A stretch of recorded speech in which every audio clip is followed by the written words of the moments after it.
নমস্কার বন্ধুরা, কেমন আছেন সবাই? প্রবাসে পৌলমীর একটি নতুন ব্লগে আপনাদের সকলকে স্বাগত জানাই। জানেন, কালকে রাতে হঠাৎ করেই মুষলধারে বৃষ্টি হয়ে কেমন জানি চারিদিকে জল জমে গেছে। রাত্রে জল জমলেও সকাল নাগাদ জল নেমেই গেছে। শুনলাম নাকি ক্লাউড বাস্ট হয়েছিল। কি মুষলধারে বৃষ্টি, আর কি বলবো আপনাদের। এই দেখুন আমার ছোট্ট উচ্ছে গাছটি, কি সুন্দর দেখুন, ছেয়ে গেছে গোটা ব্যালকনি জুড়ে। কত উচ্ছে গাছ হয়েছিল জানেন, কিন্তু একটাও বাঁচলো না। সব শেষে দেখলাম এই উচ্ছে গাছটি বেশ ভালো ফলে ফুলে উঠেছে। দেখা যাক কি হয়। এই দেখুন এই ফুল গাছটিও জানেন বেশ ফুল দেয়।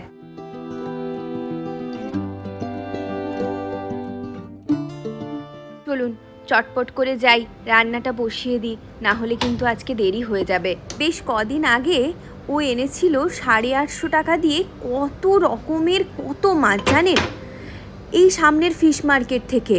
খুব সস্তায় পাওয়া যায়, বিশেষ করে সামুদ্রিক মাছগুলো খুবই সস্তায় পাওয়া যায়। এই দেখুন লোটে মাছ, এই দেখুন চিংড়ি মাছ, এটি অবশিষ্ট রয়েছে। আমি পরশুদিন কলকাতা যাচ্ছি, পুজোর জন্য নয়। আসলে কি বলুন তো, অনেক দিন বাবা মায়েদের সাথে দেখা হয়নি, তাই ভাবলাম ঘুরে আসি, কিন্তু ওর জন্য সম্ভব হলো না। ও বলল আমার অফিসের খুব কাজ, তুমি যাও ঘুরে এসো, কটা দিন থেকে এসো, তোমারই মনটা ভালো লাগবে, আর পুজোটিও ভালোভাবে কাটিয়ে এসো। কিন্তু এই দীর্ঘ 1 বছর আমরা বোম্বেতে আছি, কোনোদিনও ওরকমভাবে সব কিছু ছেড়ে ছুড়ে যাইনি। তাই ভাবলাম এই কটি মাছ আছে, মাছগুলি আজকে চটপট করে বানিয়ে টিফিন বক্সের মধ্যে রেখে দিয়ে যাব। ওর মোটামুটি 2-4 দিন চলে যাবে। আমরা এগুলি কালো রঙের চিংড়ি মাছটি এনেছি, কিন্তু জানেন এখানে এক ধরনের লাল রঙের চিংড়ি মাছও পাওয়া যায়, ওটি সামুদ্রিক চিংড়ি, আর এটি হচ্ছে ভেড়ির চিংড়ি। এই চিংড়ি মাছের টেস্টটি একটু আলাদা, আবার ওই চিংড়ি মাছের টেস্টটিও একদমই আলাদা, ওটি খানিকটা নোনতা নোনতা টেস্টের হয়।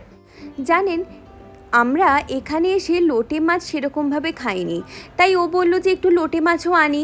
লোটে মাছগুলো কিন্তু খুবই টেস্টি এবং সামুদ্রিক মাছ ছিল, এবং বিশাল বড় বড় এক একটা সাইজ ছিল লোটে মাছের। জানেন, আমরা কদিন ধরে খাচ্ছি তো লোটে মাছটি, আমাদের খুবই ভালো লেগেছে এখানকার লোটে মাছ। ওখানকার লোটে মাছ মানে ধরুন কলকাতার লোটে মাছের থেকে এখানকার লোটে মাছের টেস্টটা একটু আলাদা।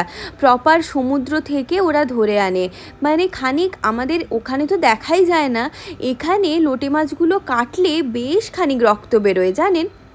আর জানেন তো, আমি লোটে মাছ বানানোর সময় একটু কুচনো রসুন ব্যবহার করি, আমার মনে হয় টেস্টটা একটু বেটার হয়। আপনাদের সাথে কথা বলতে বলতে আমার চিংড়ি মাছের মালাইকারি আর লোটে মাছের ঝুড়ো প্রায় কমপ্লিট হয়ে গেল।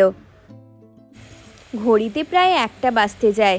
চলুন চটপট করে এগুলিকে ডাইনিং হলে রেখে ভালো করে রান্নাঘরটা পরিষ্কার করে নিই। এখানে যে বাঙালি আন্টির বাড়িতে আমরা প্রায়শই যাই, আন্টি হরেক রকমের রান্না করে আমাদের খাওয়ান এবং পাঠিয়ে দেন, তাই ভাবলাম একটু লোটে মাছের ঝুড়োটিও আমি সন্ধেবেলা বেরিয়ে ওনাকে দিয়ে আসব।